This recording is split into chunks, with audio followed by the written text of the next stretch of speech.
Juliette, à cette pensée, sentit son cœur s'emplir d'impatience. Adrien sortit de la salle de bain, le visage frais, et découvrit que Juliette avait déjà préparé les nouilles et les avait posées sur la table. « Patron, les nouilles sont prêtes, goûtez-les. » Le regard de Juliette pétillait d'attente en fixant Adrien. Celui-ci observa le bol de nouilles, qui semblait déjà un peu pâteuse, et dit « Et si tu en mangeais un peu d'abord ?» Juliette fronça légèrement les sourcils. À voir la méfiance d'Adrien, on aurait dit qu'il craignait d'être empoisonné. C'était à se demander si sa cuisine était si terrible que ça. « C'est moi qui mange. » Juliette prit une pleine fourchette de nouilles et les aspira bruyamment. En un instant, ses beaux yeux s'écarquillèrent. La seconde suivante, elle se couvrit la bouche et se précipita vers la poubelle. Burk. Après l'avoir vomi, Juliette se retourna, le regard perplexe fixé sur le bol de nouilles. Étaient-ce vraiment les nouilles qu'elle avait préparées? Ce n'était pas possible.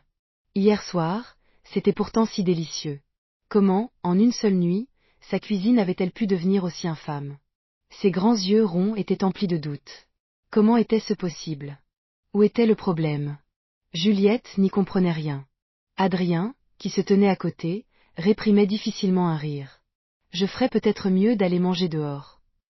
Juliette, refusant de croire à cette sorcellerie, lança « Attendez-moi un instant ». Elle se tourna et retourna dans la cuisine, visiblement pas prête à abandonner. 10 minutes plus tard, Juliette vomissait à nouveau les nouilles qu'elle venait de cuisiner. Adrien, n'en pouvant plus, lui dit « Pousse-toi ». Avec une dextérité impressionnante, Adrien fit bouillir de l'eau, coupa de la ciboulette et jeta les nouilles dans la casserole. Chaque geste était fluide, presque artistique. Juliette, debout à côté, le regardait, bouche bée, cuisiner. Elle se souvint alors de la veille. C'était bien elle qui avait commencé à préparer les nouilles, mais elle ne savait pas ce qu'Adrien avait fait ensuite. À première vue, il avait juste ajouté un peu de ciboulette, mais c'était après son intervention que le goût des nouilles était devenu complètement différent de ce qu'elle faisait d'habitude. Un parfum, identique à celui de la veille, commença à envahir la cuisine. Les yeux de Juliette s'illuminèrent. C'était ça, c'était exactement ce parfum. Si elle ne comprenait pas ce qui se passait maintenant, c'est qu'elle était vraiment stupide. En regardant le dos d'Adrien, une lueur nouvelle brillait dans ses yeux. Goûte. Adrien posa un bol de nouilles devant elle. Juliette hocha la tête avec enthousiasme, impatiente. Elle prit une grande bouchée. La seconde après, ses beaux yeux se plissèrent de plaisir. Oh, c'est exactement ce goût-là. Juliette affichait une expression de pur bonheur quand, soudain, la sonnette de la porte retentit. Elle jeta un regard intrigué vers l'entrée. Qui cela peut-il bien être si tôt le matin? Juliette s'avança, ses longues jambes fines et blanches se déplaçant avec grâce. La porte s'ouvrit sur un homme d'âge mûr, le crâne rasé, un ventre à bière proéminent et un tatouage sur le bras où l'on pouvait lire les mots honneur et loyauté. C'était clairement un caïd de quartier qui se la jouait homme d'honneur. Ses petits yeux plissés, en voyant Juliette, dévoilèrent instantanément des dents jaunies par le tabac. Il afficha un sourire flatteur. Juliette. Je savais bien que tu serais là. Regarde, je t'ai apporté des spécialités de mon pays, et même une poule pour te requinquer. L'homme d'âge mûr entra sans se faire prier, avec une aisance déconcertante. Juliette, j'ai entendu dire que le patron, il est tombé. En prononçant ces derniers mots, sa voix se fit plus basse, et ses yeux trahissaient une excitation contenue. Ne t'inquiète pas, le patron a des relations, il sortira peut-être dans quelques jours. Juliette répondit d'un ton neutre, ses beaux yeux balayant les sacs qu'il tenait. Serge, tu ferais mieux de remporter tes affaires, je ne mange pas ce genre de choses. Allons, Juliette, ne sois pas si formelle avec moi. Le patron est en prison maintenant, mais c'est normal que nous, ses frères, on prenne soin de sa famille. C'est mon devoir, je ne peux pas refuser. L'homme, que Juliette appelait Serge, bomba le torse avec un air vertueux. S'il n'avait pas, en même temps, dévoré de ses petits yeux lubriques la silhouette plantureuse de Juliette, son discours aurait pu être un tant soit peu crédible. La beauté de Juliette était indiscutable. Sous tous les aspects, elle avait de quoi séduire n'importe quel homme, et Serge était l'un d'eux. Auparavant, il n'aurait jamais osé être aussi hardi, car Philippe était encore là. Bien qu'ils aient divorcé depuis près de 10 ans, aucun homme n'osait s'approcher d'elle. Tout au plus, il la convoitait en secret. Tout le monde savait qu'il n'avait divorcé que parce que Juliette avait menacé de se suicider. Philippe avait même lancé cet avertissement, j'ai peut-être divorcé de Juliette, mais le salaud qui osera s'approcher d'elle peut dire adieu au soleil de demain. Bien sûr, il y avait eu un ignorant, un jeune entrepreneur un peu naïf qui, en voyant Juliette pour la première fois, fut ébloui comme par une déesse et se mit à la courtiser assidûment. Quand Philippe l'apprit, dès le lendemain, l'entreprise du jeune homme fit faillite, ses jambes furent brisées et il fut transporté d'urgence à l'hôpital. Heureusement, il fut sauvé à temps, sinon il n'aurait vraiment pas revu le soleil. Après cet incident, plus personne n'osa tenter le diable.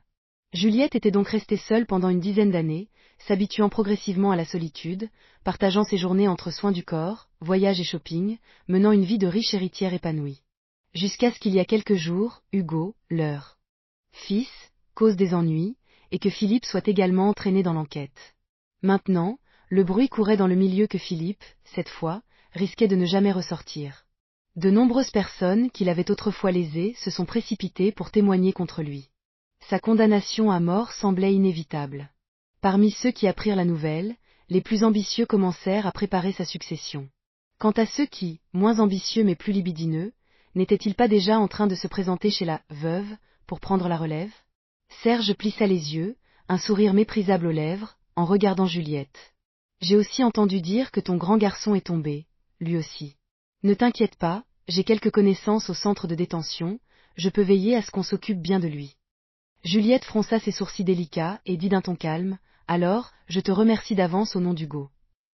Serge ricana, entre nous, Juliette, pas de chichi. On est de la même famille. C'est normal que je m'occupe du neveu, non? D'ailleurs, accepte ces cadeaux, c'est un geste qui vient du cœur, de ton vieux Serge. En disant cela, ses petits yeux prirent une expression faussement tendre. Voyant qu'elle ne pouvait refuser, Juliette se résigna à s'en débarrasser au plus vite. Elle désigna le sol près de la porte, alors, pose-les là. Serge posa les sacs mais n'avait aucune intention de partir. Le patron est tombé, Juliette est libre maintenant. Après toutes ces années de solitude, comment pourrait-elle ne pas vouloir trouver quelqu'un? À cette pensée, le cœur de Serge se mit à battre la chamade. Juliette, je suis venue en vitesse, j'ai la gorge un peu sèche. Son regard plongea droit dans le décolleté blanc de Juliette. La femme mûre était une vision de plénitude. Elle s'était levée tôt ce matin-là, pressée de cuisiner pour Adrien, et n'avait même pas eu le temps de changer sa nuisette de la veille. Une nuisette en dentelle noire d'une sensualité évidente. Serge ne pouvait plus en détacher les yeux. Juliette fronça les sourcils, se sentant mal à l'aise et voulant qu'il parte immédiatement. Elle prit une profonde inspiration et dit « Alors, attends ici, je vais te chercher de l'eau. » Alors qu'elle se tournait pour aller à la cuisine, les yeux de Serge devinrent injectés de sang et sa voix rauque. « Juliette, je ne veux pas d'eau. » Son expression et son regard étaient sans équivoque. Juliette, méfiante, recula d'un pas. « Alors, que veux-tu boire ?»« Juliette, le patron est parti pour de bon maintenant. Tu es seule et abandonnée. Laisse ton vieux Serge prendre soin de toi à sa place. » À peine ces mots prononcés, Serge, comme un fou, se jeta sur Juliette. « Ah, va-t'en !» Juliette, à la fois choquée et effrayée, eut heureusement le réflexe de reculer. Elle qui faisait régulièrement de l'exercice pour entretenir sa silhouette avait une bonne réactivité. Ayant senti le danger, elle avait déjà fait un pas en arrière, ce qui lui permit d'esquiver l'assaut de Serge. « Adrien, au secours !» cria-t-elle instinctivement. Dans la cuisine, Adrien avait entendu toute la conversation. Il avait senti que quelque chose clochait. À la phrase « Juliette, je ne veux pas d'eau », il sut qu'elle était en danger. Effectivement, un cri de détresse retentit aussitôt dans le salon. La condition physique d'Adrien était à son apogée, au summum de ce que l'espèce humaine peut atteindre. Sa vitesse et ses réflexes étaient fulgurants. En un instant, il se posta devant Juliette. L'apparition soudaine d'Adrien prit Serge au dépourvu. Il n'aurait jamais imaginé qu'il y avait un autre homme chez Juliette. Et cet homme avait tout du jeune premier, du gigolo. Présent si tôt le matin. Quelqu'un l'avait-il devancé? Une jalousie féroce envahit Serge. Il foudroya Adrien du regard et lança agressivement « T'es qui, toi, le morveux? Qu'est-ce que tu fous chez ma Juliette? Dégage tout de suite ou... » était bict. Adrien l'ignora superbement, prenant la main de Juliette pour l'aider à se relever. « Et, je te parle, tu m'entends? Tu sais qui je suis? Tu veux mourir, c'est ça ?» Serge était un habitué des bagarres et de l'intimidation. La ferme. Juliette se blottit contre Adrien et lança un regard glacial à Serge. « Sors d'ici tout de suite. » Les petits yeux de Serge se plissèrent, forçant un sourire. « Juliette, c'est nous, la famille. C'est ce gamin qui devrait dégager. Arrête tes conneries, qui fait partie de ta famille.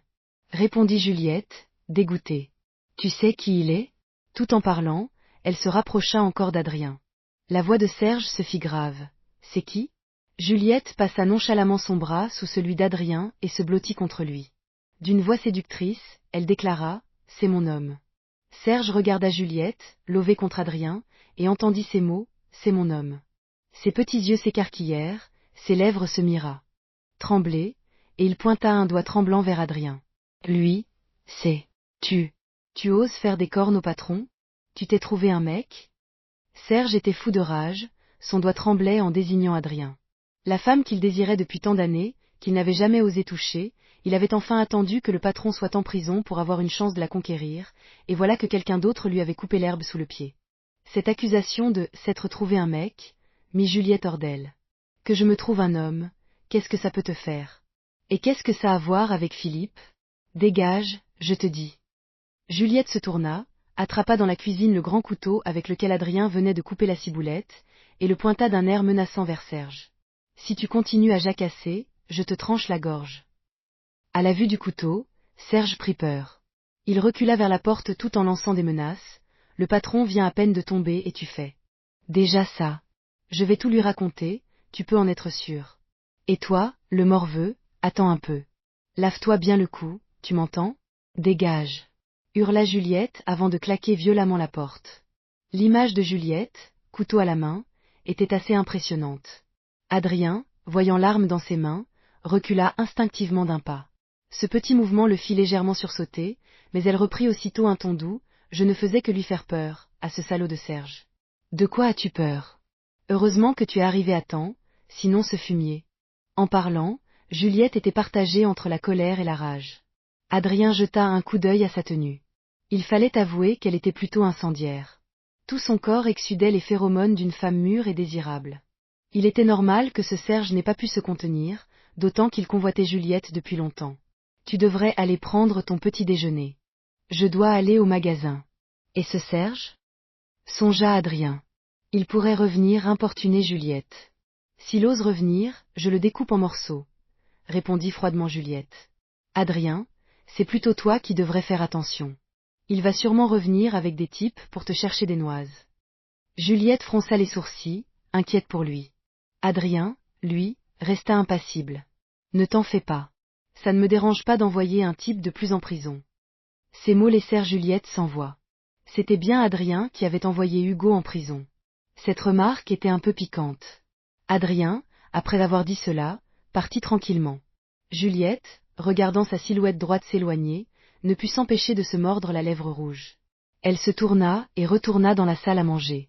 Sur la table, un bol de nouilles fumantes l'attendait. Adrien lui en avait délibérément laissé. Ses beaux yeux s'illuminèrent. Elle s'assit aussitôt et en prit une grande bouchée. Mâche, c'est ce goût-là. C'est aussi bon qu'hier soir. Ça. Mauvaise humeur s'envola instantanément. Rien de tel qu'un bon repas pour oublier ses soucis. Mais cela prouvait aussi que les délicieuses nouilles de la veille n'avaient vraiment rien à voir avec elle. Juliette soupira, puis se pencha pour dévorer son bol. 2 heures plus tard, au centre de détention du canton de Valmont, Serge, l'air abattu, était assis dans le parloir, visiblement anxieux. Il venait de tenter de voir Philippe pour lui raconter que sa femme avait un nouvel homme, mais on lui avait annoncé que Philippe était un suspect sous haute surveillance et que les visites étaient interdites. Dépité, Serge avait dû rebrousser chemin et se rabattre sur le parloir d'Hugo.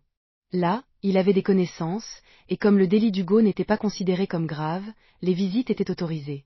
Après une attente angoissante d'une dizaine de minutes, la porte du parloir s'ouvrit. Hugo, le visage hagard, apparut en traînant les pieds. En voyant Serge, ses yeux s'illuminèrent. « Tonton Serge, qu'est-ce que tu fais là ?» Serge se leva précipitamment, tout sourire. « Hugo, mon grand, je suis venu te voir. Tu as maigri. On t'embête, ici ?» Le visage d'Hugo se crispa légèrement.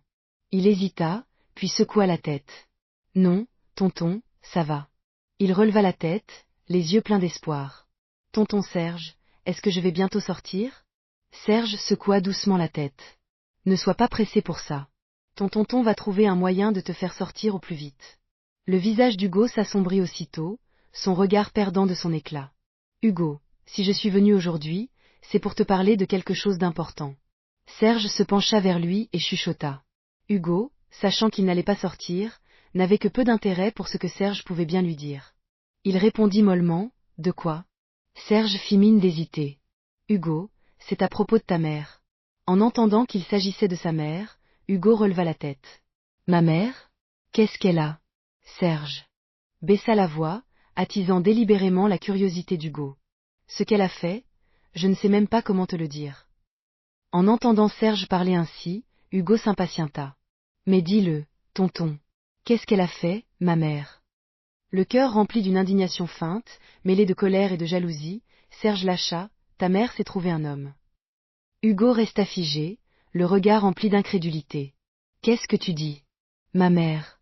Aujourd'hui, je suis allé lui apporter quelques spécialités, histoire de la réconforter et de m'assurer que personne ne l'embêtait. Et tu sais quoi?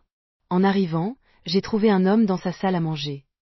Serge, faussement ému, décrivit la scène en détail. Le type a tout du gigolo sans envergure.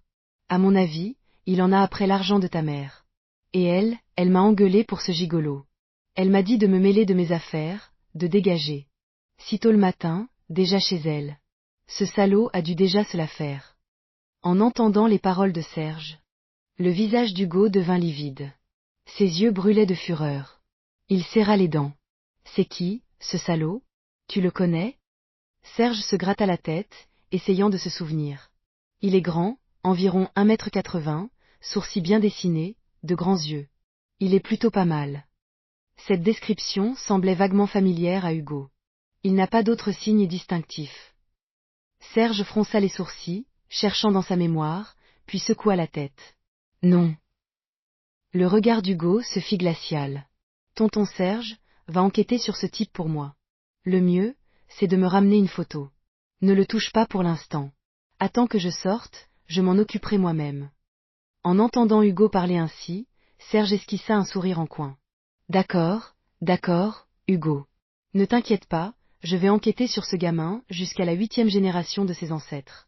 Attends de sortir pour lui régler son compte. À belle vue, Adrien observait l'avancement des travaux de sa 2e boutique. De thé aux perles. Il songeait déjà à l'emplacement de la 3e. On devrait peut-être s'étendre en dehors de la région, au moins dans la capitale provinciale. On pourrait même en ouvrir une près de l'université où je vais étudier. Les étudiantes étaient la principale clientèle des boutiques de thé aux perles, et de futures clientes fidèles. Adrien calcula qu'une fois la 2e boutique presque terminée, il pourrait commencer à explorer de nouveaux territoires, idéalement en réglant l'affaire de la nouvelle boutique avant la rentrée universitaire. À qui confier cette tâche? Tante Carole. Adrien réfléchit aux personnes compétentes. Carole était déjà très occupée, il ne savait pas si elle pourrait se libérer. Quant aux autres, Solène était avocate, ce n'était pas son domaine. Chloé, la sœur de Juliette, ne pouvait pas non plus quitter son poste. Il restait Blanche, mais il ne savait pas si elle aurait le temps, vu qu'elle ne travaillait que pour l'été. Enfin, il y avait Léa, mais elle manquait encore d'expérience et de compétences. Adrien était un peu perplexe. Au pire, s'il ne trouvait personne, il irait lui-même. Cette décision prise, Adrien se sentit plus serein. C'est à ce moment que Vincent, le chef de chantier, s'approcha avec un sourire admiratif. Monsieur Adrien, il y a une très belle femme qui vous cherche dehors. Elle dit qu'elle est votre assistante personnelle. Adrien se tourna et vit la femme qui suivait Vincent. Ce n'était autre que Juliette. Elle tenait un sac contenant des boîtes repas, elle venait lui apporter son déjeuner. Adrien fronça les sourcils. Ce repas, ce n'était quand même pas elle qui l'avait préparé? Si c'était le cas, il préférait passer son tour. Adrien se leva et s'approcha d'elle. Aujourd'hui, Juliette portait un pantalon noir moulant et une chemise blanche qui enveloppait étroitement sa poitrine généreuse. Aux pieds, des talons mettaient en valeur ses longues jambes fines et galbées, vêtues de bas noirs. Cette tenue contrastait totalement avec son style habituel, la faisant passer de dame élégante à secrétaire séduisante. Les deux styles avaient leur charme. Le chef de chantier, Vincent, la dévorait des yeux, mais n'osait pas insister. Il baissa la tête, intimidé. Une telle beauté, il savait bien qu'il n'était pas à sa hauteur, mais il ne pouvait s'empêcher d'envier Adrien. Toutes ses assistantes étaient de sublimes créatures. On va manger à côté, dit-elle. Juliette ne savait pas, auparavant, que le GKD d'Axe en grave côté appartenait aussi à Adrien. Maintenant qu'elle le savait, elle se sentait étrangement plus à l'aise en y entrant. Peut-être parce qu'elle faisait désormais partie de l'entreprise. « C'est toi qui as cuisiné ?» demanda Adrien à voix basse. Juliette se mordit la lèvre rouge, un peu gênée. « J'ai essayé, mais ce n'était pas très bon, alors je suis allée acheter quelques plats au restaurant des 8 trésors. » Au moins, elle était honnête. De toute façon, elle ne pouvait pas mentir, Adrien connaissait trop bien ses talents culinaires. « Patron, quand vous aurez le temps, vous pourrez m'apprendre à cuisiner ? Comme ça, je pourrai vous préparer à manger. » Ses beaux yeux fixaient Adrien, pleins d'attente. Adrien ne dit ni oui ni non. « On verra quand j'aurai le temps. » Ils entrèrent dans le GKD. En plein été, avec la climatisation, le restaurant était plus bondé que d'habitude. Beaucoup de commerces n'utilisaient encore que des ventilateurs, qui ne pouvaient rivaliser avec la fraîcheur agréable de la climatisation. Le secteur des services est une compétition sur tous les fronts. Il suffit d'avoir un avantage sur un point pour attirer les clients qui apprécient cet aspect. Adrien et Juliette s'assirent près de la fenêtre. Juliette déballa les boîtes repas.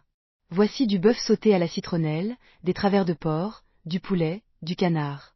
Adrien, voyant les 8 boîtes devant lui, regarda Juliette, un peu surpris. Elle expliqua à voix basse, « Je ne savais pas ce que vous aimiez, alors j'ai pris un peu de tout. » Adrien ne put s'empêcher de rire. « La prochaine fois, 2 ou 3 plats suffiront. Toi aussi, mange. » Les 8 plats étaient bien trop pour 2 personnes.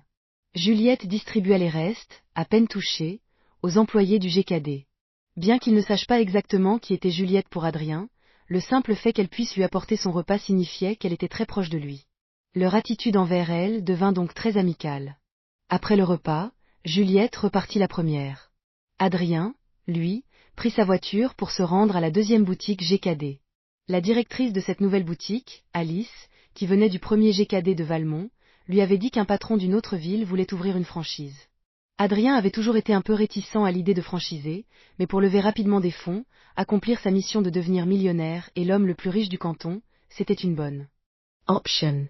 Après tout, si l'on regarde les tendances futures, les géants de la restauration rapide comme KFC se sont développés partout dans le monde grâce à ce modèle de franchise. Adrien voulait d'abord voir quel prix de franchise l'autre partie était prête à accepter. Si c'était trop bas, il n'ouvrirait absolument pas à la franchise. Environ 10 minutes plus tard, Adrien arriva au 2e GKD. Dès qu'il entra, Alice se précipita pour l'accueillir. « Patron, ils sont là. » Dans la grande salle, un couple d'âge mûr, en voyant Alice amener Adrien, afficha un grand sourire. « Bonjour, patron. » »« Bonjour. » Adrien hocha légèrement la tête. L'homme, à la fois admiratif et surpris, dit « Je ne m'attendais pas à ce que le patron soit si jeune. Je m'appelle Gérard Dubois, et voici ma femme, Liliane. Et vous, patron ?» « Adrien. » Son regard était calme alors qu'il s'asseyait en face du couple. « Bonjour, monsieur Adrien. Ma femme et moi, nous venions de la ville de Félis pour voir des amis. En passant, nous cherchions un endroit pour manger. On a demandé aux passants, et tout le monde nous a recommandé cet endroit. En arrivant, on a vu que c'était un fast-food de hamburgers. On a goûté à presque tout sur le menu, et c'est délicieux. De plus, à mon humble avis, ce genre de restaurant rapide serait encore plus populaire dans les grandes villes. Qu'en pensez-vous, monsieur Adrien ? L'homme, Gérard, regardait Adrien avec sincérité. Adrien hocha la tête. En effet, ce Gérard semblait au moins savoir de quoi il parlait. La femme, Liliane, encore très séduisante, sourit doucement à Adrien. Pour être honnête, monsieur Adrien, nous aimerions devenir vos franchisés. Qu'en dites-vous ? Le regard d'Adrien resta calme. La franchise, j'y réfléchis. Liliane, voyant qu'Adrien n'était pas très enthousiaste, insista. Monsieur Adrien, nous croyons vraiment en votre GKD. Nous espérons avoir une chance de collaborer. Adrien esquissa un sourire. Puisque vous êtes si intéressé, ce n'est pas impossible. Cependant, mes conditions de franchise sont un peu strictes. Dites-nous tout, je vous en prie. Liliane le regarda avec une certaine impatience. Adrien expliqua lentement, il y a 2 types de franchises. Pour le premier, vous devez posséder votre propre local, et il doit être situé en centre-ville d'une ville de niveau préfectoral. Dans ce cas, vous ne payez que les frais d'équipement et de formation du personnel. Les bénéfices, on les partage à 50-50e. Cette première option laissa le couple un peu pantois. Posséder son propre local, en centre-ville. Cette condition éliminait déjà 99% des candidats. Le couple se regarda, l'air embarrassé. Monsieur Adrien, demanda Liliane, quelle est la deuxième option de franchise? Adrien prit le verre d'eau qu'Alice lui tendait, but une gorgée et continua. La deuxième option, c'est un droit d'entrée de 200 000 € par boutique, et un partage des bénéfices à 30/70. Gérard demanda. Instinctivement, 70% pour nous. Adrien secoua la tête. 30% pour vous, 70% pour moi. Aïe. Le couple se regarda, l'air très embarrassé. Adrien sourit. Prenez le temps d'y réfléchir. Je dois y aller. Il partit aussi vite qu'il était venu, laissant le couple sans voix. Dans cette négociation, Adrien était en position de force absolue.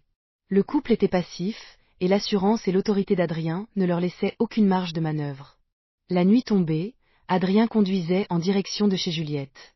Au coin de la rue, sous l'immeuble de Juliette, 2 hommes étaient accroupis. L'un d'eux n'était autre que Serge, celui qui était venu apporter des spécialités le matin même. À côté de lui, un jeune voyou aux cheveux teints de toutes les couleurs tenait un appareil photo de bonne qualité. Ils étaient là depuis l'après-midi, à faire le guet jusqu'au soir. L'après-midi, ils n'avaient pas réussi à photographier Adrien, seulement Juliette sortant et rentrant seule dans la résidence. Peu de temps après, elle était revenue avec beaucoup de courses, puis n'était plus ressortie.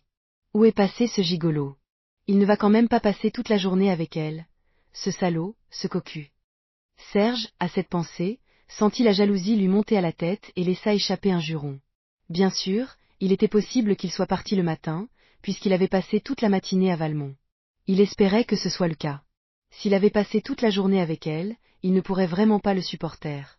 Patron, on attend encore? Demanda le jeune voyou à voix basse. On attend. J'y crois pas une seconde. Serge, en imaginant Juliette et le gigolo roucoulé à l'intérieur, se sentait comme si des milliers de fourmis lui parcouraient le corps. C'était insupportable. Alors que Serge fulminait, le jeune voyou à côté de lui, un peu ennuyé, regarda vers l'entrée de l'immeuble. Il vit une silhouette élancée sortir d'une voiture et se diriger vers l'immeuble 2. Juliette. Il demanda nonchalamment, patron, c'est lui, là-bas? Qui ça? Serge plissa les yeux et, soudain, son moral remonta et il se sentit soulagé. Ce salaud n'a pas passé la journée avec elle, ça m'a torturé pour rien. C'est bien lui, vite, prends des photos. S'écria Serge. La silhouette d'Adrien avait déjà disparu dans le hall de l'immeuble. C'est net? Demanda Serge, pressé. Il fait trop sombre, on ne voit pas très bien. Serge jeta un œil à la photo et frappa la tête du jeune voyou. Comment veux-tu qu'on le reconnaisse avec ça? Ce salaud ne va quand même pas dormir chez elle ce soir? Appelle quelques frères pour qu'ils viennent relayer.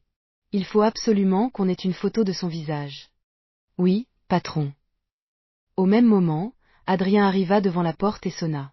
Des bruits de pas légers se firent entendre de l'intérieur. Qui est-ce? La voix séduisante de Juliette résonna. C'est moi, Adrien. La porte s'ouvrit immédiatement. Juliette avait enfilé une tenue d'intérieur qui laissait voir une grande partie de ses longues cuisses blanches et fines. Elle portait un tablier de cuisine. Sa poitrine généreuse tendait le tissu, attirant le regard. Tu as dû avoir une dure journée, dit-elle doucement avant de s'accroupir aux pieds d'Adrien. Ses hanches de femme mûre et son fessier rebondi dessinaient une courbe provocante.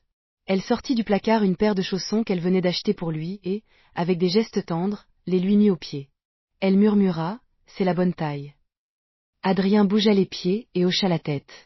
Ça va. Juliette sourit. Tant mieux. À ce moment, Adrien sentit une odeur de brûlé. Tu cuisines? Ça a brûlé. Ah. Juliette poussa un petit cri et se précipita dans la cuisine. Adrien la suivit. Dans la casserole, les travers de porc braisé étaient carbonisés. Juliette les retira précipitamment. C'est fichu. Elle regarda les morceaux de viande calcinés et lança un regard suppliant à Adrien. Tu ne voudrais pas m'apprendre à faire un autre plat? T'apprendre? Oui, oui. Je promets d'être une bonne élève. Si j'apprends bien, tu pourras manger de bons petits plats tous les jours. Ses beaux yeux brillaient en le regardant. Adrien esquissa un léger sourire. J'ai l'impression que tu veux me voler mon savoir-faire. Juliette se redressa aussitôt, sa poitrine imposante en avant. Je serai ton apprenti. Tu veux bien être mon maître? S'il te plaît? Avec ton talent, je sens que je vais mourir d'exaspération. Je ne te montrerai qu'une seule fois. Oui, maître. Juliette adopta une voix douce et adorable, capable de faire fondre n'importe qui. Adrien tout sauta et se mit au travail. Juliette ne resta pas inactive, l'aidant du mieux qu'elle pouvait. Mais la cuisine n'était pas très grande, et leurs corps se frôlaient inévitablement. Une atmosphère étrange emplit la pièce. Le temps passa silencieusement. Un parfum appétissant envahit la cuisine. Les travers de porc dans la casserole dégageaient une odeur irrésistible. Ouah, ça sent trop bon. Juliette regarda le plat, se léchant les lèvres, l'eau à la bouche. Les gestes d'Adrien pour couper les légumes étaient précis et avaient une certaine beauté. Juliette, à côté, le regardait avec des yeux brillants. Adrien prépara 4 plats, des travers de porc braisé, du bœuf sauté, du porc mijoté et un plat de légumes verts, des classiques de la cuisine familiale. Les 4 plats sentaient divinement bon. Juliette mit la table et s'assit en face d'Adrien. « Tu as appris ?» Juliette se mordit la lèvre, un peu coupable, et hocha lentement la tête. À première vue, on aurait dit qu'elle avait compris. Mais son expression trahissait la vérité. Ses yeux disaient oui, mais ses mains ne suivraient pas. C'était normal, apprendre à cuisiner n'est pas si simple. Le repas fut copieux. La nourriture était si délicieuse que Juliette, qui surveillait habituellement sa ligne de près, ne put se retenir. Si ça continue, je vais grossir. Demain, il faudra que j'intensifie mon sport. Après le repas, ils prirent leur douche l'un après l'autre et se préparèrent à se coucher. Pendant ce temps, en bas de l'immeuble, Serge et ses acolytes attendaient toujours. Les yeux de Serge étaient rivés sur la lumière de l'appartement de Juliette. Au fil du temps, la lumière de la cuisine s'éteignit, puis celle du salon.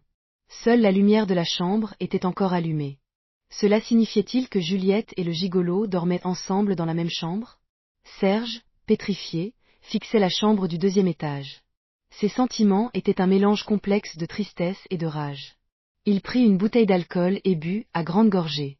Mais personne ne se souciait de ses états d'âme, et certainement pas Juliette. Elle sortit de la douche, vêtue d'une nuisette en soie blanche qui s'arrêtait à mi-cuisse, et se glissa directement sous la fine couette climatisée. Ah, rien de tel que son propre lit. Adrien était sous la douche, elle allait profiter de ce court instant pour savourer le moment. Le canapé était confortable, mais pas pour dormir. À la longue, ça donnait mal au dos. Sa couette, elle, était douce et parfumée. Attends. Pourquoi y avait-il une odeur particulière? Une odeur d'homme. Juliette réalisa aussitôt que c'était la couette dans laquelle Adrien avait dormi. C'était son odeur à lui. Son cœur se mit à battre plus vite. Cette odeur était imprégnée des phéromones d'un jeune homme plein de vitalité. Le visage de Juliette devint brûlant. Elle se blottit dans la couette, ses longues jambes blanches se serrant l'une contre l'autre. Non mais, à quoi je pense? Quelle honte! Se gronda-t-elle. Elle ferma les yeux et prit de profondes inspirations pour se calmer, mais à chaque inspiration, elle sentait malgré elle l'odeur d'Adrien. Juliette était tiraillée entre la volonté de rester lucide et le désir de s'abandonner à ses phéromones. À ce moment, les bruits de pas d'Adrien se firent entendre devant la chambre. Juliette ferma immédiatement les yeux et régla sa respiration. Sa poitrine généreuse se soulevait au rythme de ses inspirations. Adrien poussa la porte et vit immédiatement la silhouette familière de Juliette. Elle ne devait pas dormir sur le canapé? Pourquoi est-elle là? Il s'approcha du lit et la regarda. Juliette ne réagit pas. Juliette? Juliette? Adrien l'appela 2 fois. Juliette, à moitié endormie, murmura « Patron, je vous ai juste chauffé le lit. Je sors tout de suite. » Adrien se demanda s'il avait vraiment besoin qu'on lui chauffe le lit en plein été. Bon, avec la climatisation, la chambre était fraîche, mais pas au point d'avoir besoin d'une bouillotte humaine.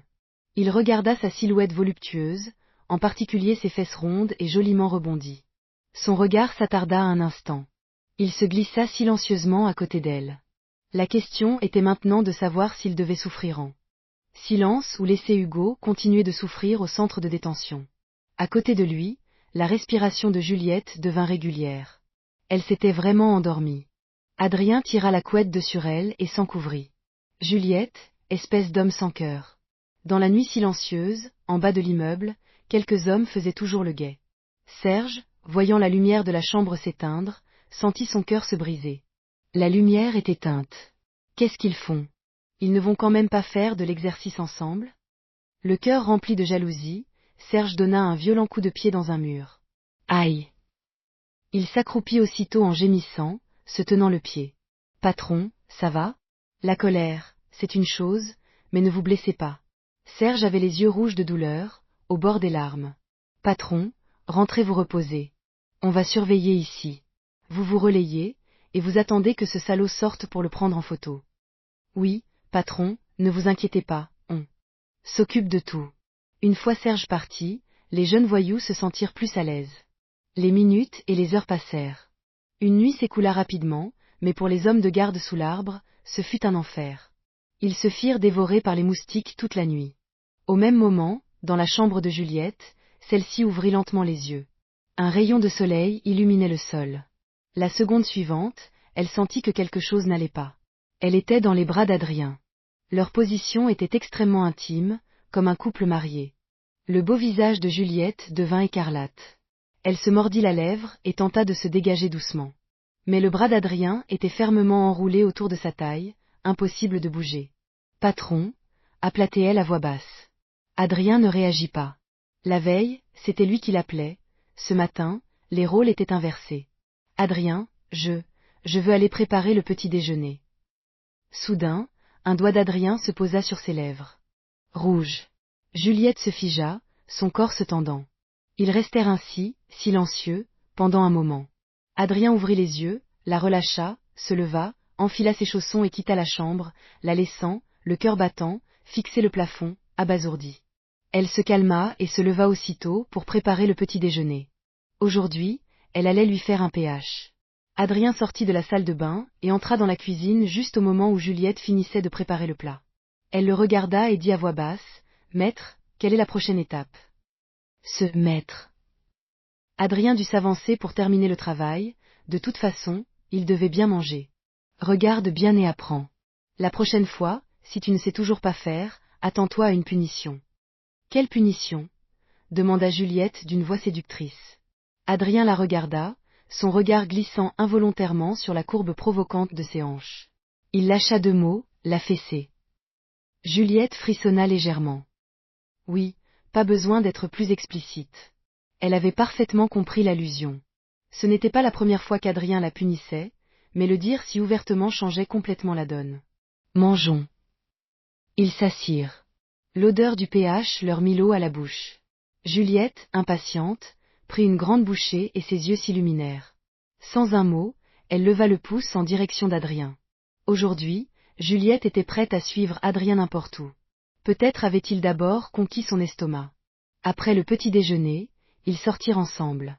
Adrien devait aller à la boutique pour rencontrer le couple Gérard et Liliane, qui voulaient franchiser le GKD. Juliette, quant à elle, allait préparer le déjeuner d'Adrien et faire un peu d'exercice. Au moment où ils sortirent de l'immeuble, les voyous cachés sous l'arbre eurent les yeux qui s'illuminèrent. C'est Juliette qui sort. C'est bien elle. Et le mec, c'est qui? Tais-toi et prends des photos. Surveillez le mec, enquêtez sur lui. Les voyous suivirent les ordres de Serge. L'un prenait des photos, l'autre suivait. Adrien et Juliette montèrent chacun dans leur voiture et partirent dans des directions opposées. Le jeune voyou suivit Adrien jusqu'au GKD, puis informa Serge de sa position. Serge arriva, récupéra les photos qu'ils avaient prises et leur ordonna de continuer à surveiller Adrien. Lui-même se rendit au centre de détention de Valmont. À 17h, au centre de détention, Hugo prit les photos que Serge lui tendait. En voyant la silhouette familière sur la première photo, ses pupilles se contractèrent. La deuxième était une photo de profil, mais Hugo l'avait déjà reconnue. Ses mains se mirent à trembler de rage. Sur la troisième photo, Adrien et Juliette sortaient ensemble de l'immeuble. Les yeux d'Hugo lançaient des éclairs. Il poussa un cri, jeta violemment les photos et hurla à Serge, « Impossible. C'est absolument impossible. Je n'y crois pas. » Le rugissement de colère d'Hugo attira l'attention des gardiens, qui le maîtrisèrent immédiatement. Fin de la visite. Serge, voyant Hugo enragé, ne put s'empêcher d'esquisser un sourire froid. Gigolo, attends un peu. De son côté, Adrien avait pratiquement finalisé l'accord de franchise avec Gérard et Liliane. Le couple avait choisi la première option. Leur local n'était pas sur l'artère principale du centre-ville, mais pas très loin non plus, ce qui répondait de justesse aux exigences d'Adrien. Pour la suite, il devait voir avec Carole. Pour l'achat de l'équipement et la formation du personnel, Carole avait plus d'expérience.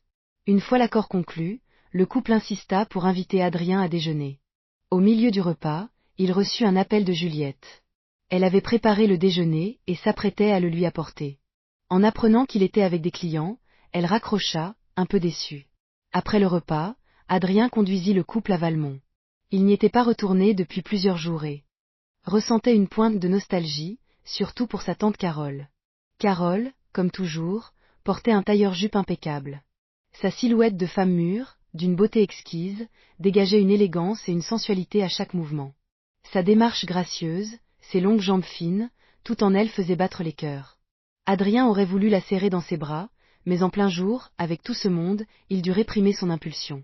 Carole sentit le regard brûlant d'Adrien, plein d'un désir et d'une tendresse qui firent sursauter son cœur. Elle fit semblant de ne pas remarquer et, maîtrisant ses émotions, dit d'un ton professionnel, « Patron. » Adrien, voyant le calme de Carole, fut un peu déçu. « Voici Monsieur Dubois et Madame Dubois. Vous vous occuperez de la franchise avec eux. » Carole sourit au couple. « Monsieur Dubois, Madame Dubois, je vous en prie. »« Madame Carole, vous êtes trop aimable. Je vous en prie. » Le couple suivit Carole à l'intérieur du supermarché. Ils jetèrent un œil au GKD à l'extérieur, dont les affaires semblaient florissantes. Mais en entrant dans le supermarché et en voyant la foule qui faisait la queue devant la boutique de thé aux perles, ils furent stupéfaits. « Qu'est-ce que c'est que cette boutique ?» demanda Liliane, surprise. Carole sourit. « C'est notre boutique de thé aux perles, l'Aurore. » La curiosité de Liliane fut piquée. Une boutique de thé aux perles aussi bondée? Carole resta calme. Et encore, c'est un moment de faible affluence. Liliane était encore plus étonnée. Ce thé est si bon que ça. Carole sourit. C'est pas mal, mais les goûts varient. Tout le monde n'aime pas forcément. Voulez-vous essayer? Liliane hocha la tête avec joie. Bien sûr.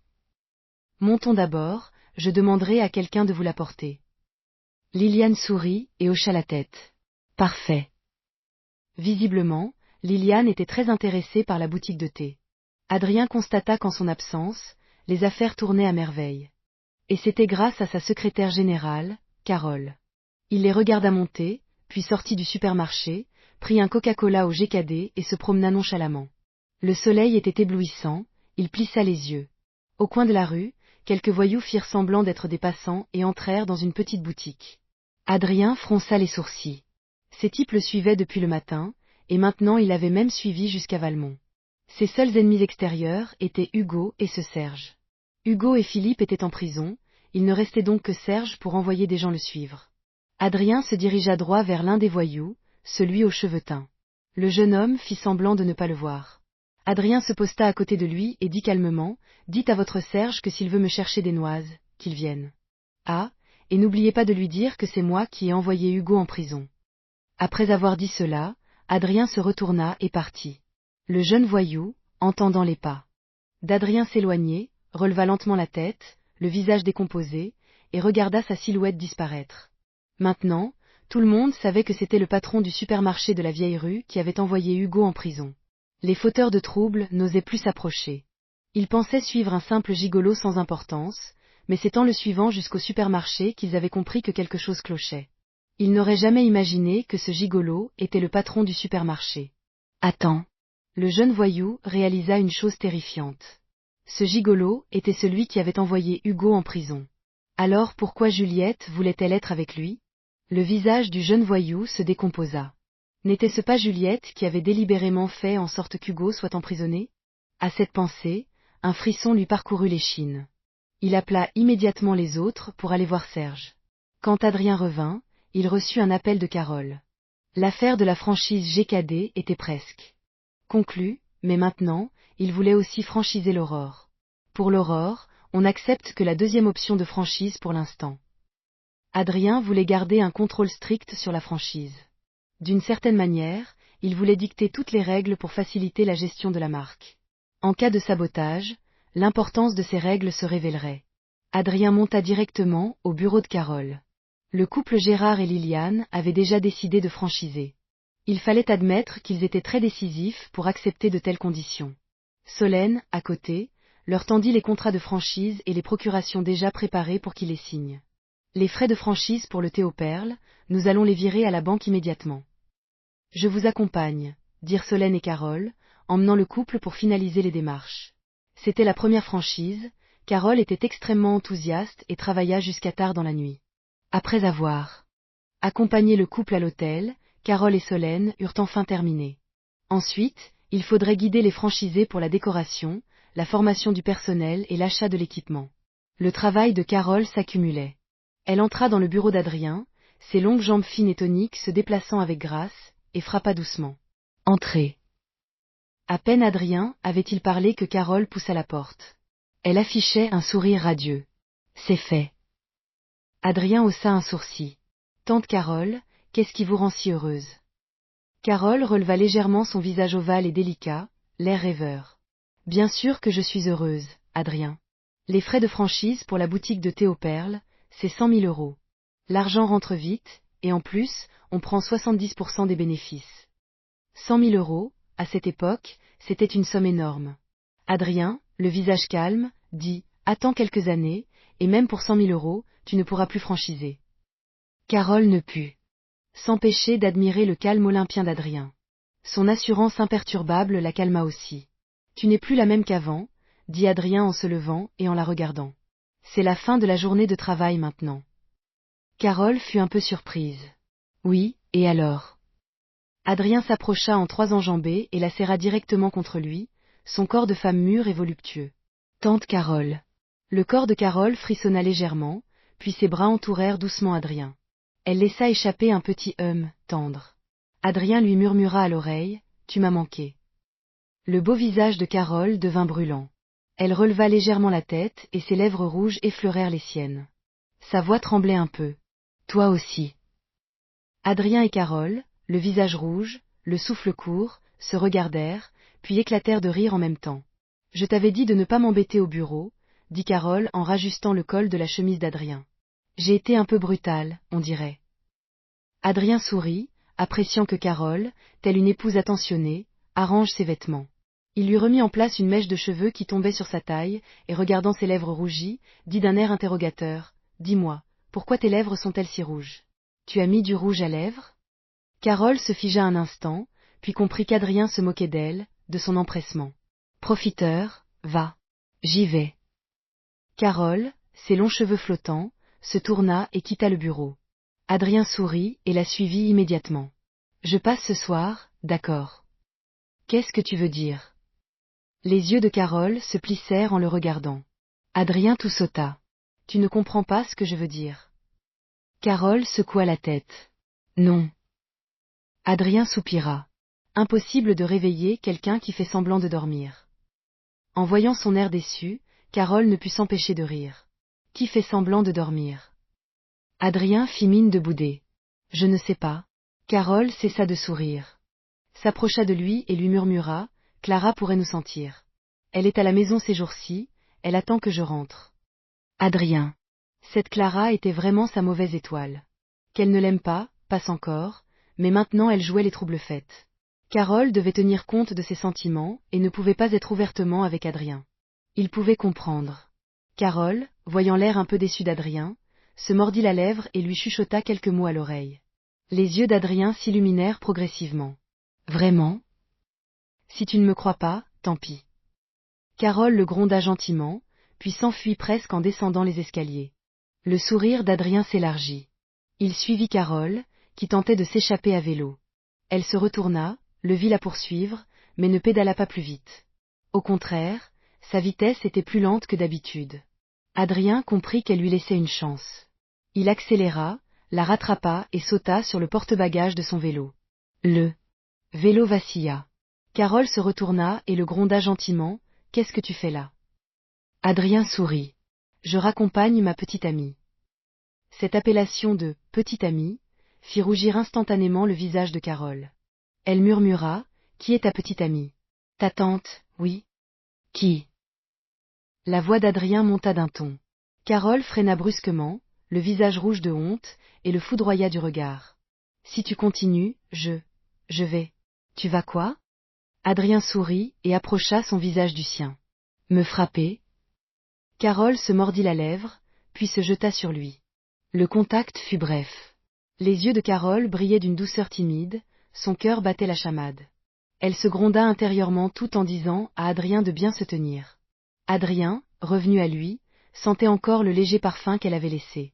Carole, après avoir pédalé un peu, dit à voix basse, à la fois timide et effrayée, « Ne me serre pas comme ça.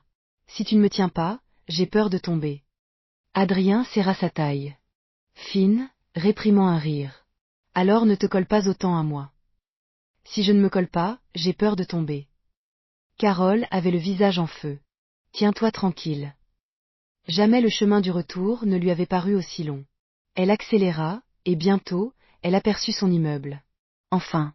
Après s'être arrêtée, elle jeta un regard séducteur à Adrien. « Faites attention en rentrant. » Adrien sourit. « Bonne nuit, Carole. » Carole se retourna, le regard sévère. « Qui est ta Carole ? Appelle-moi tante. » Adrien hocha la tête avec un air sérieux. « D'accord, tante Carole. » Carole. Peu importe comment Adrien l'appelait, que ce soit tante ou Carole, elle aimait ça. Une fois montée, avant d'entrer chez elle, elle regarda la silhouette d'Adrien s'éloigner à vélo jusqu'à ce qu'elle disparaisse au coin de la rue. Alors seulement, elle se retourna lentement et ouvrit la porte. « Maman, pourquoi rentres-tu si tard ?» À peine entrée, Clara, assise sur le canapé, lui posa la question. Le supermarché a de nouvelles activités en ce moment, il y a beaucoup de travail, répondit Carole évasivement. Va te coucher, tu ne travailles pas demain ? Oh. Clara avait quelque chose à dire, mais finalement, elle ne demanda rien. Elle retourna dans sa chambre et regarda sur son téléphone le compte QQ avec le pseudo CS. C'était le compte d'Adrien. Au début, elle n'y avait pas prêté attention, mais sa meilleure amie, Laura, qui était particulièrement attentive à Adrien ces derniers temps, avait remarqué qu'il avait changé de pseudo. De l'amour du triton bleu, il était passé à CS. Ce nouveau pseudo avait piqué la curiosité de Laura. Elle avait immédiatement demandé à Clara si elle et Adrien avaient fait des progrès. Clara était perplexe. Mais pourquoi le pseudo d'Adrien serait-il les initiales de vos noms ? Il n'a pas déjà essayé de te déclarer sa flamme en secret de cette façon ? C'est exactement la même tactique qu'avant. C'est toi qui ne fais pas attention à lui. Chaque fois que tu le blesses, il change de pseudo. L'amour du triton bleu, ce n'était pas pour toi, juste avant le bac ? Cette fois, c'est pareil, comment peux-tu ne pas comprendre ? Sous l'explication de Laura, elle commença à y croire. Toute la nuit, elle regarda le compte d'Adrien, en particulier ces 2 lettres, CS. Plus elle les regardait, plus elle pensait que Laura n'avait peut-être pas tort. Au même moment, une autre femme vivait une situation similaire. Juliette, cette nuit-là, dans son lit confortable, se tournait et se retournait, incapable de dormir. Elle était allée voir la décoration de la boutique de thé, mais n'avait pas vu Adrien. En l'appelant, elle avait appris qu'il était retourné à Valmont. Juliette huma l'odeur d'Adrien, qui imprégnait encore la couette. S'était-elle habituée à sa présence ? Comment était-ce possible, après seulement 2 nuits ? Honteuse, Juliette donna un coup de pied dans la couette. S'il revient chez moi, il dormira sur le canapé du salon. Carole, après sa douche, regarda son visage parfait dans le miroir, sa silhouette de femme mûre incroyablement désirable. Un rapport taille-hanche parfait, de longues jambes fines, chaque partie de son corps était d'une beauté juste. Elle ne put s'empêcher de prendre son téléphone, de prendre une photo, de trouver le compte d'Adrien et de la lui envoyer. Adrien, sur le point de s'endormir, entendit son téléphone sonner. C'était un message de Carole. Il l'ouvrit et, en voyant la magnifique photo qu'elle lui avait envoyée, fut instantanément réveillé. Le lendemain, Adrien se réveilla lentement. Il était plus de 9 heures. La photo de sa tante l'avait empêché de dormir. Il se leva, poussa la porte de sa chambre et se figea. Au même moment, Juliette, voyant Adrien sortir soudainement, fut également surprise. Ils se regardèrent. Le visage de Juliette devint progressivement rouge. « Patron, vous ?» Adrien sentit que son regard était étrange. Il baissa instinctivement les yeux. Puis se retourna et retourna dans sa chambre. Juliette, le cœur battant, fixa la porte fermée. Peu de temps après, Adrien ressortit, un peu perplexe. « Comment es-tu entré ? » La porte n'était pas fermée. « Je vous ai acheté le petit déjeuner. » Juliette posa le repas devant lui. « Acheté ?» Adrien jeta un œil au bol de pH. Juliette dit à voix basse, « Je n'arrive pas à retrouver ce goût. » Tu n'y arrives pas. Adrien fronça les sourcils. Juliette se souvint aussitôt de la menace de punition. Elle le regarda d'un air faible, puis posa les mains sur la table, offrant ses fesses rebondies. Adrien, sitôt le matin, c'est un peu contre les règles, non? Au même moment, la voix de Carole se fit entendre devant la porte, qui s'ouvrit. Carole entra et, voyant la scène, se figea. C'est... Juliette se crispa encore plus. Adrien ne l'avait pas encore punie, elle n'osait pas se relever. Elle se mordit la lèvre, le visage si rouge qu'on aurait dit qu'il allait saigner, et le cacha. Dans ses mains. Carole, tenant le petit déjeuner qu'elle avait préparé pour se faire pardonner sa photo de la veille, ne s'attendait pas à voir une scène qui fit exploser sa jalousie. On dirait que je suis arrivée au mauvais moment. Je vous dérange dans vos petits jeux. Après avoir dit cela, Carole, de ses longues jambes fines, se retourna et partit. Tante Carole. Adrien, la voyant partir, soupira. Pourquoi était-elle venue lui apporter le petit déjeuner à ce moment précis? Il regarda Juliette, toujours dans la même position. D'un claque sonore, il lui donna une tape. Les oreilles de Juliette devinrent instantanément rouges. Cette fois, Adrien y avait mis un peu de colère. La prochaine fois, si tu ne sais toujours pas faire, la punition sera plus sévère. Après ces mots, il alla dans la salle de bain. Juliette se mordit la lèvre, se releva lentement et alla ranger les vêtements dans la chambre d'Adrien. La semaine suivante se déroula sans grand bouleversement. La boutique de thé de la ville ouvrit ses portes le week-end. Avant l'ouverture, la stratégie marketing la plus simple et naturelle fut employée. Distribution de flyers et activités conjointes avec le GKD. Le week-end, la boutique fut prise d'assaut, la file d'attente bloquant même la circulation. Carole dut à nouveau diriger les opérations pour assurer la sécurité. Juliette, de son côté, aida à maintenir l'ordre. Ce jour-là, Lucille, une autre connaissance, passa, mais voyant la foule, elle repartit discrètement. Les premiers jours d'ouverture furent très chargés. Pour éviter les allers-retours entre le canton et la ville, Adrien et Carole logèrent chez Juliette. Adrien découvrit que les deux autres chambres de la maison étaient également équipées de literies. Ils prirent donc chacun une chambre. Cependant, Juliette installa Adrien dans la chambre principale, la plus spacieuse, qui était la sienne. Carole, elle, ne savait pas que c'était l'ancienne chambre de Juliette. Adrien le savait, mais ne pouvait pas refuser, de peur que Juliette ne fasse encore des siennes. Le week-end terminé, Adrien et Carole retournèrent à Valmont. Pendant ce temps, à Félice, la boutique franchisée du couple Gérard et Liliane avançait à grands pas. Le responsable de la décoration était toujours Vincent, dont l'équipe s'était agrandie grâce au contrat d'Adrien. En plus de Vincent, Alice, la directrice de la deuxième boutique, était également sur place pour former le nouveau personnel, un domaine où elle avait de l'expérience. D'ici une semaine, la boutique franchisée serait prête à ouvrir. Au même moment, Adrien reçut un appel. C'était Chloé, la sœur de Juliette, qui revenait. Dans le bureau, Adrien et Carole l'écoutaient raconter vivement ce qu'elle avait vu. Nous devons commencer par notre propre matériel. Le processus sera ardu. Patron, le domaine de la recherche et du développement de puces électroniques nécessitera probablement beaucoup d'argent. Chloé avait déjà préparé Adrien. Il le savait parfaitement. Un pas à la fois. Commençons par le matériel de base. Nous avons besoin de talents dans ce domaine. L'institut de recherche devra certainement déménager dans une grande ville. Le matériel obsolète, tout cela était prévu. Avec cette préparation mentale, les difficultés pouvaient être affrontées sereinement. Adrien se tourna vers Carole. Où en est la construction de l'usine? Carole hocha la tête. C'est presque terminé. Ce sera probablement fini à la fin du mois. L'équipe de Carole comptait désormais plusieurs entreprises de construction et son premier projet n'était pas sa propre usine, mais un projet de démolition pour le gouvernement, obtenu grâce à une vieille connaissance. Cela marquait le premier projet immobilier réussi du groupe immobilier L'Aurore. Carole était de plus en plus occupée. Une semaine plus tard, Adrien se rendit à Félice pour l'inauguration de la première boutique franchisée. La foule de jeunes attirés dépassa même celle de Valmont. Félice étant une ville plus développée, le pouvoir d'achat y était plus fort et les jeunes plus nombreux. Gérard et Liliane, voyant le GKD bondé, poussèrent un soupir de soulagement. Leur pari était réussi.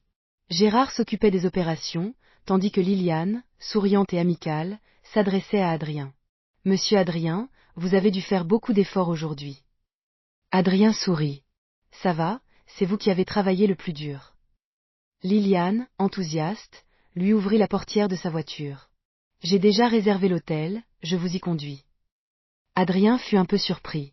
Ne vous inquiétez pas, donnez-moi le nom de l'hôtel, je peux y aller moi-même. Montez, monsieur Adrien, je passe juste par là pour une affaire.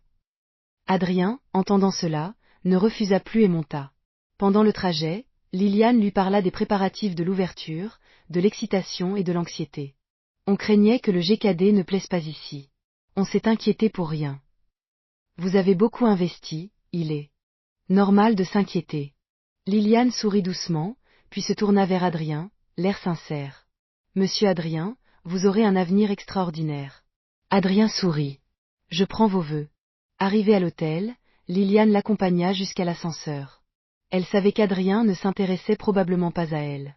Elle avait tenté une approche, mais sa réaction montrait clairement son désintérêt. Liliane était une femme intelligente qui connaissait ses limites. Elle voulait plaire à Adrien, mais elle voulait encore moins lui laisser une mauvaise impression. Adrien, sur le balcon de sa chambre d'hôtel, regarda Liliane partir et soupira. À peine rentré et allongé sur le lit, une voix familière retentit. Ding. Le patrimoine de l'hôte a dépassé le million. L'hôte reçoit le titre de millionnaire, charisme plus 10, notoriété commerciale plus 10%. Mission secondaire accomplie. Posséder 3 boutiques de thé aux perles l'aurore. Récompense, 5000 points. 2 missions accomplies en même temps. Adrien ne s'attendait pas à ce que sa fortune dépasse le million à ce moment-là. L'effet de la franchise était bien réel, surtout avec un nombre suffisant de franchisés. Ma fortune dépasse le million et je ne suis toujours pas l'homme le plus riche de Valmont. Adrien consulta ses informations. Fortune, 1 800 000 €. Classement, 2e à Valmont. Qui était donc le plus riche? D'après l'économie locale, l'industrie la plus prospère était la cimenterie de Valmont, qui avait profité de l'essor de l'immobilier. Elle était non seulement leader dans le canton, mais aussi dans le top 10 de la ville. Pour la dépasser, il faudrait accélérer la franchise. Ding. Nouvelle mission, posséder 10 succursales de n'importe quel type. Récompense, 10 000 points. Ding. Nouvelle mission, avoir 5 employés notés à 90 points ou plus. Mission accomplie. Récompense, 500 000 €. Déjà accompli? 90 points ou plus, ce doit être Carole, Chloé, Juliette, Solène et Blanche. Adrien regarda la notification de sa banque sur son téléphone. Solde, 1 500 200 €. Cette récompense était vraiment directe. Était-ce suffisant pour devenir l'homme le plus riche de Valmont? Une nouvelle notification retentit. Ding. Mission, homme le plus riche du canton, accompli. Récompense, le titre homme le plus riche du canton, et 10 000 points. Cette récolte était inattendue. Adrien vérifia ses informations. Hôte, Adrien âge, 18 ans niveau d'études, baccalauréat constitution, 100, parfait, charisme, 76, remarquable, compétences, mémoire eidétique, voix de maître, cuisine de maître, marketing de maître, sport de maître réputation, 1008, assez connu, fortune, 1 501 800 €, premier à Valmont, 18e à Bellevue, titre, millionnaire, notoriété commerciale plus 20%, assez connu. Notoriété commerciale plus 20%. Je suis enfin passé premier dans le canton. À Bellevue, je ne suis que 18e. La ville de Bellevue compte 9 cantons et 3 arrondissements, 18e, c'est dans la moyenne. Ding. Mission principale, devenir l'homme le plus riche de Bellevue. Récompense, 10 000 points et 10 millions € en espèces. Pour devenir l'homme le plus riche de Bellevue, il faudra probablement une fortune de plus de 100 millions. Heureusement que l'économie de Bellevue n'est pas trop développée. Si c'était Paris, il faudrait être connu dans tout le pays. Adrien passa la nuit à se reposer. Le lendemain matin, Liliane le conduisit à l'aéroport. Bon voyage, monsieur Adrien. Il prit l'avion de Félix à la capitale provinciale, puis un quart pour rentrer. Il arriva à Bellevue vers le crépuscule. C'est Juliette qui vint le chercher à la gare routière. On rentre au canton. Oui. Adrien s'installa sur le siège passager et ferma les yeux, un peu fatigué.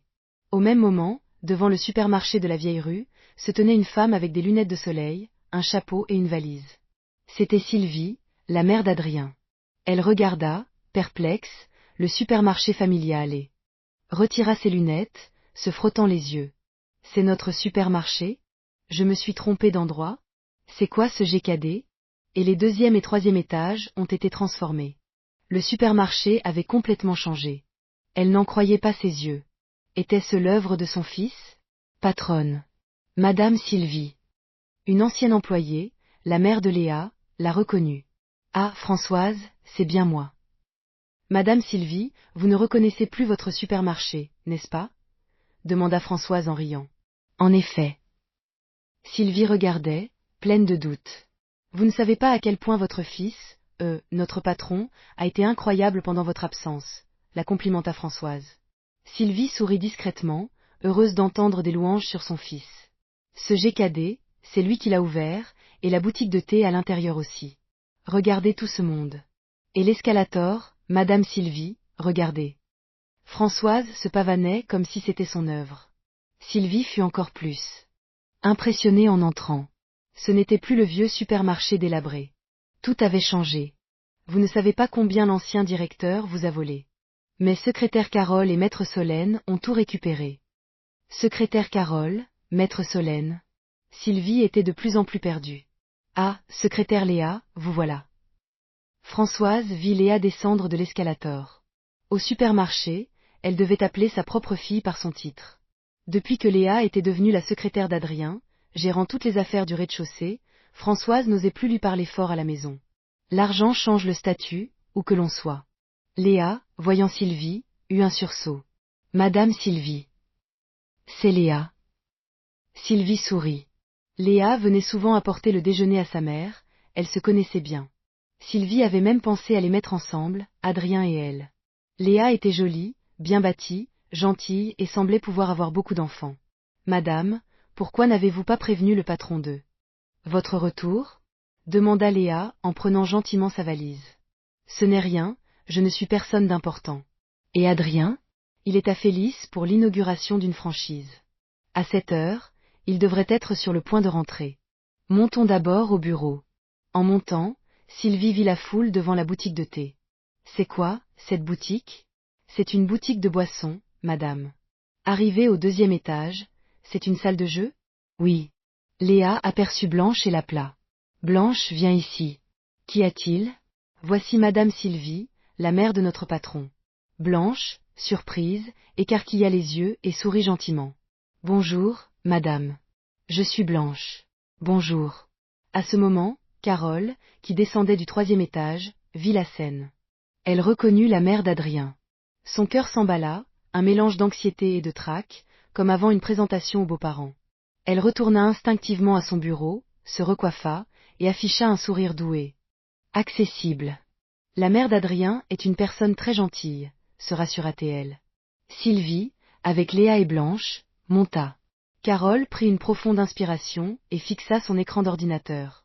Toc toc. On frappa à la porte. Carole se redressa, souriante. Entrez. Léa poussa la porte. Madame Carole, la mère du patron est de retour. Carole se leva immédiatement, souriante et sereine. Ah, Madame Sylvie, bonjour. Cette femme était si belle, si élégante. Sylvie, en son fort intérieur, ne put s'empêcher de l'admirer. Elle avait rencontré la fille de Carole, Clara, mais comparée à sa mère, elle semblait moins impressionnante. La première impression de Sylvie sur Carole fut bonne. Elle hocha la tête en souriant. Étant plus âgée, elle se sentait en position de supériorité, mais comme Adrien et Clara étaient camarades de classe, elles étaient en quelque sorte des pairs. Sylvie savait que son fils avait autrefois couru après Clara, mais elle n'appréciait pas particulièrement la jeune fille, sans jamais rien dire. Pour elle, Carole était donc la future belle-mère de son fils. Elle lui sourit chaleureusement. Ne soyez pas si formelle. Continuez votre travail, je rentre d'abord à la maison. Elle quitta le bureau, suivie par les 2 jeunes filles. Léa, Blanche, retournez à votre travail, merci. Elle se dirigea d'un pas rapide vers son appartement. Pendant ce temps, Adrien, presque arrivé, reçut un appel de Carole. Tante Carole, que se passe-t-il? Ta mère est rentrée, dit-elle directement. Adrien fut surpris, puis sourit. C'est super. Pourquoi ne m'a-t-elle pas appelé? Carole resta silencieuse un instant, sa voix trahissant la timidité d'une nouvelle belle-fille.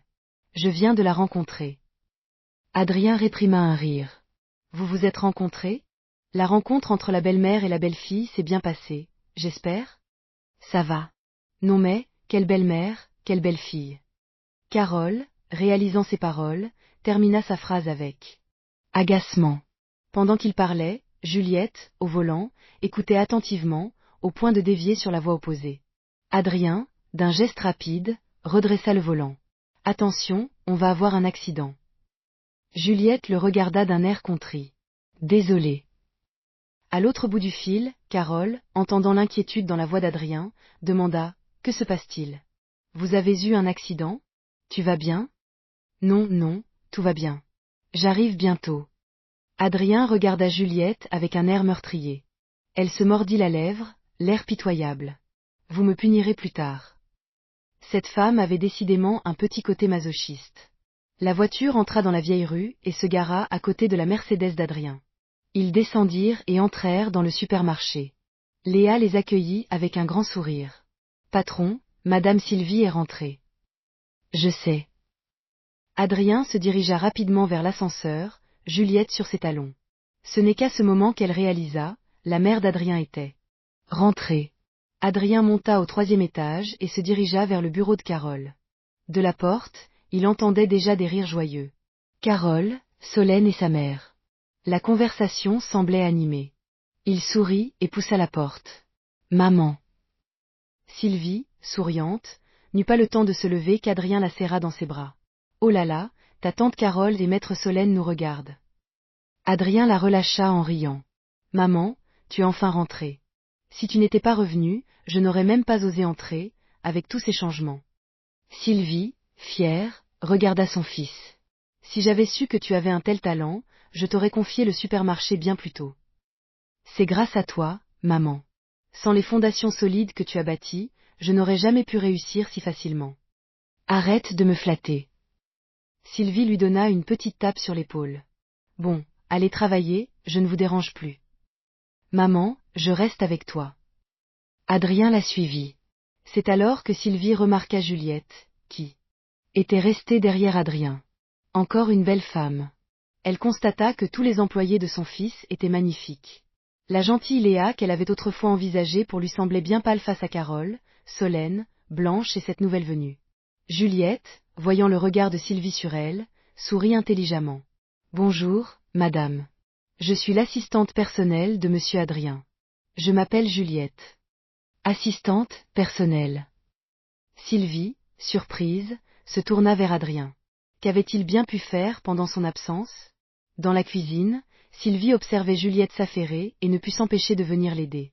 Elle était perspicace. La police de Juliette, son allure de dame du monde et sa façon peu assurée de manier le couteau lui indiquaient qu'elle n'était pas une simple assistante. Mais si c'était leur affaire privée, elle ne pouvait rien dire.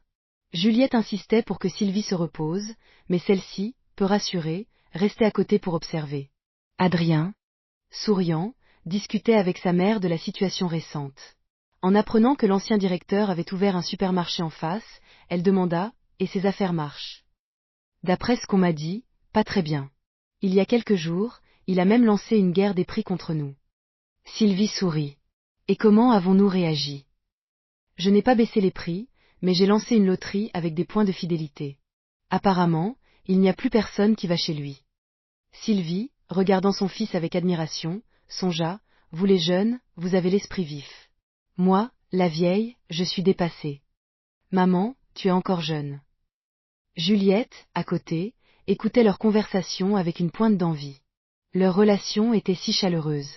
Elle jeta un regard discret à Adrien, pleine d'admiration. Si seulement c'était elle. Ses talents culinaires s'étaient un peu améliorés, assez pour préparer des plats familiaux simples. Merci pour votre travail, secrétaire Juliette. Sylvie, souriante, invita Juliette à s'asseoir avec eux. Mangez avec nous. Oh non, je ne vais pas manger avec vous. En disant cela, Juliette regarda instinctivement Adrien. Un réflexe inconscient. Assieds-toi, dit Adrien. Juliette s'assit joyeusement et servit Sylvie. Madame, goûtez ce plat, c'est ma spécialité. D'accord, merci. Mangez, vous aussi. Après le repas, Sylvie se promena dans le supermarché. Le changement était immense. Elle et son mari avaient travaillé plus de 20 ans pour arriver à ce résultat, et Adrien avait tout modernisé en si peu de temps. Les employés la saluaient avec de grands sourires. Carole lui acheta même un thé aux perles. Sylvie but une gorgée et ses yeux s'illuminèrent. C'est pas mal du tout. Décidément, les femmes, peu importe leur âge, ne résistent pas au thé aux perles. Carole l'accompagna, lui expliquant le développement actuel du supermarché avec un dévouement total. Bientôt, il y aura même une boutique de vêtements ici. Alors qu'elle parlait, son téléphone sonna. C'était un message d'Adrien. La belle-fille est très attentionnée avec la belle-mère, hein? Carole se mordit la lèvre, répondit rapidement par un émoji qui roule des yeux, et continua sa promenade avec Sylvie. Adrien, ravi de la situation, ne les dérangea pas plus, laissant la belle-mère et la belle-fille créer des liens. Il ne restait qu'une semaine avant son départ pour l'université à Paris. Il fallait tout organiser. Léa et Blanche, leurs vacances d'été terminées, devaient reprendre leurs études. Pour Léa, c'était plus simple, son université était à Bellevue, elle pouvait travailler à temps partiel. Si elle voulait démissionner, sa mère serait la première à s'y opposer. Heureusement, une phrase d'Adrien l'avait calmée: si Léa ne va pas à l'université, je n'aurai plus besoin d'elle ici. Solène et Chloé gardaient leur poste. Quant à Carole, Adrien voulait l'emmener avec lui. Son développement futur se ferait dans les grandes villes. Une fois les affaires réglées ici, Carole viendrait à Paris. Pour l'instant, elle devait rester au canton, avec 2 projets immobiliers en cours. Le soir, dans le bureau d'Adrien, toutes ses assistantes étaient réunies. Carole, Blanche, Léa, Chloé, Juliette et Solène. Demain, c'est la paix. Donnez la liste des employés méritants de vos départements à secrétaire Carole. Léa et Blanche nous quittent temporairement. Demain, on fera un pot de départ. C'est tout pour le moment. L'ambiance devint un peu morose, probablement à cause du départ de Léa et Blanche. Patron, vous allez bientôt partir à l'université, vous aussi? Demanda Solène. Oui. Chloé et Juliette froncèrent les sourcils en même temps, mais leurs préoccupations étaient probablement différentes. Les yeux de Carole s'assombrirent. Elle savait ce que cela signifiait. Adrien partait, ils allaient être séparés. Profitez-en pour finir tout le travail aujourd'hui. Demain, on se détend, dit Adrien en souriant. La foule répondit d'un « oui », un peu déçu. Adrien fronça les sourcils. Que je ne vois personne qui ne sourit pas, sinon je retire la moitié du salaire du mois. Hi. Léa fut la première à afficher un vrai sourire. Capitaliste tyrannique, dit Blanche en se pinçant les joues. Les autres, voyant son geste mignon, ne purent s'empêcher de rire. Solène déclara solennellement, n'ayez pas peur. Selon le droit du travail, le comportement du patron est illégal. On peut le poursuivre en justice. Adrien. Les filles éclatèrent de rire et levèrent le pouce en direction de Solène. Il avait vraiment engagé une avocate pour le poursuivre lui-même. L'ambiance, ainsi détendue par Solène, s'améliora. Pour clôturer le mois, Carole, en tant que secrétaire générale, devait compiler les salaires de tout le monde. Presque tout le monde était parti, mais elle travaillait encore tard dans la nuit. Adrien prépara un bol de nouilles et entra silencieusement dans son bureau. Carole, sentant l'odeur, releva la tête et le vit, surprise. Il posa le bol devant elle et sourit. Tante Carole, mangez. Carole, sentant son estomac gargouiller, prit les baguettes avec impatience. C'est toi qui as fait ça? Oui. J'ai fait de longues recherches et consulté un grand maître pour vous le préparer spécialement. Il la regardait avec une sincérité feinte. Les lèvres roses de Carole s'étirèrent en un sourire. Oh, ce n'était pas facile, alors. Laisse-moi goûter. À la première bouchée, ses yeux s'illuminèrent. Puis une deuxième. Elle regarda Adrien, suspicieuse.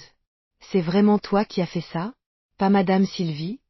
Adrien, mécontent, vous me sous-estimez, c'est ça? Carole réprima un rire et secoua la tête. Non, non, ne te fâche pas. C'est juste que c'est délicieux. Toi aussi, goûtant. Elle lui tendit une bouchée. Adrien aspira bruyamment, faisant gicler un peu de bouillon.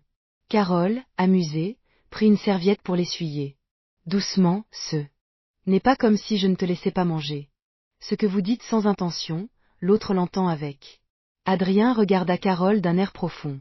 Ce n'est pas comme si vous m'aviez déjà laissé manger, de toute façon. Quoi, pas laissé? Je viens de vous donner à manger. Carole, à mi-phrase, comprit le sous-entendu. Son visage s'empourpra. Elle baissa la tête et continua de manger, puis murmura, on dirait que je ne peux pas t'échapper.